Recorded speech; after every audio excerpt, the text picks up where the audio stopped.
Every day you have free enlightenment when you go to sleep.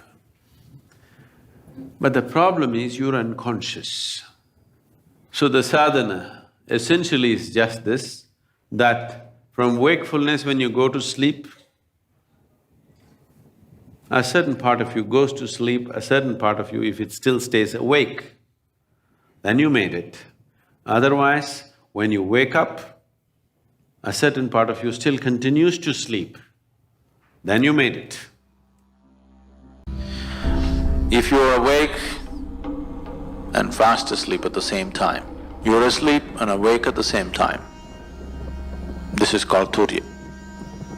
If you are in a state of Turiya, we say you're a Mrityunjay, that means you're deathless. Because if you can be awake in your sleep, you will also be awake when you have to shed the body. So there is no question of death for such a person. Because life and death are happening at the same time. It is only the ignorant who think, right now I'm alive and one day I will die. No, both are happening at the same time. They are not two different things actually. Only for the sake of understanding, we have to divide them. Otherwise, it's just life and life. One dimension of life and another dimension of life. So this transition from one dimension of life to another becomes an easy doorway.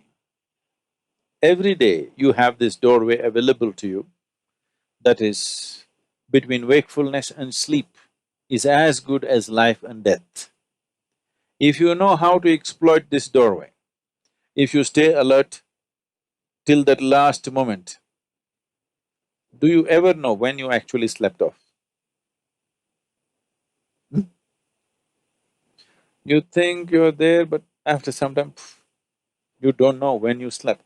If you can take yourself to that moment, it's as good as being conscious at the moment of death.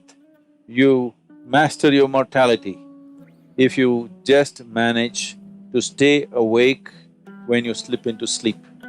The best preparation for death is make an attempt to try to fall asleep consciously. Instead of drifting away, if you shift from wakefulness to sleep consciously, death will become a play. So, the moment of sleep is a tremendous opportunity. If you sleep in a certain way, tomorrow morning when you wake up, you can be significantly one notch up. Every day you have this opportunity to practice death. If you can manage that moment, like, you can do this consciously, right? Just like that, from wakefulness to sleep. If you can do it that way, that's it, you're Mrityunjay, because there's no death for you.